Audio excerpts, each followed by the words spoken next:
restoran di tepi sungai dan di dalam sungai. Nama restoran apa? La Cottage Cafe and Chalet. Hari ni Pakcik nak review, mudah saja, juara-juara kampung yang begitu istimewa. Kita makan, ambil nasi. Jemput ambil nasi semua.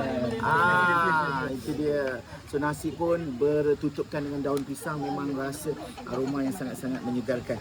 Ada patin tempoyak ke tak tempoyak Pakcik tak pasti, tapi sangat-sangat nice. Ada juga kari daging, sayur, kari daging barang pinang.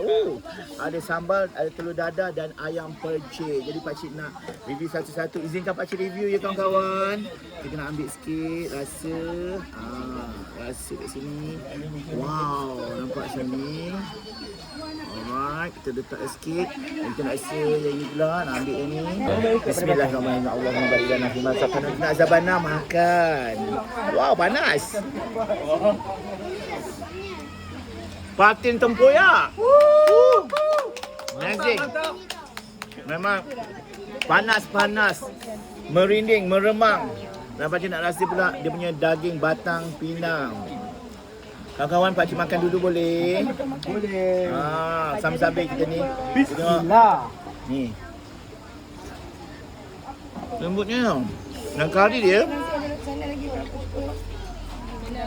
kari dia masuk ke ulu jantung. Memang pekat yang sangat-sangat mempesona. Dan Pakcik rasa sebelum Pakcik nak makan telur, Pakcik nak rasa dia punya ni. Ayam percik ni. Dia punya ni. Ayam percik macam kat pasar malam.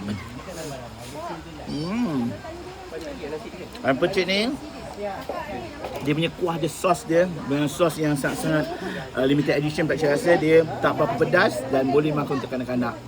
Kita makan yang ni pula. Kuah ni letak dalam tempurung kelapa. Dia punya sayur dia. Okay. Alright. Okay. Makan macam ni je lah. Okay. Sayur macam biasalah. Sayur mak-mak.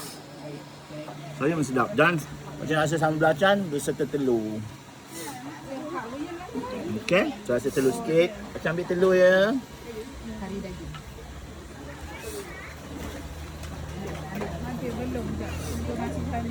Sambal memang sambal ala-ala kampung. Memang nice.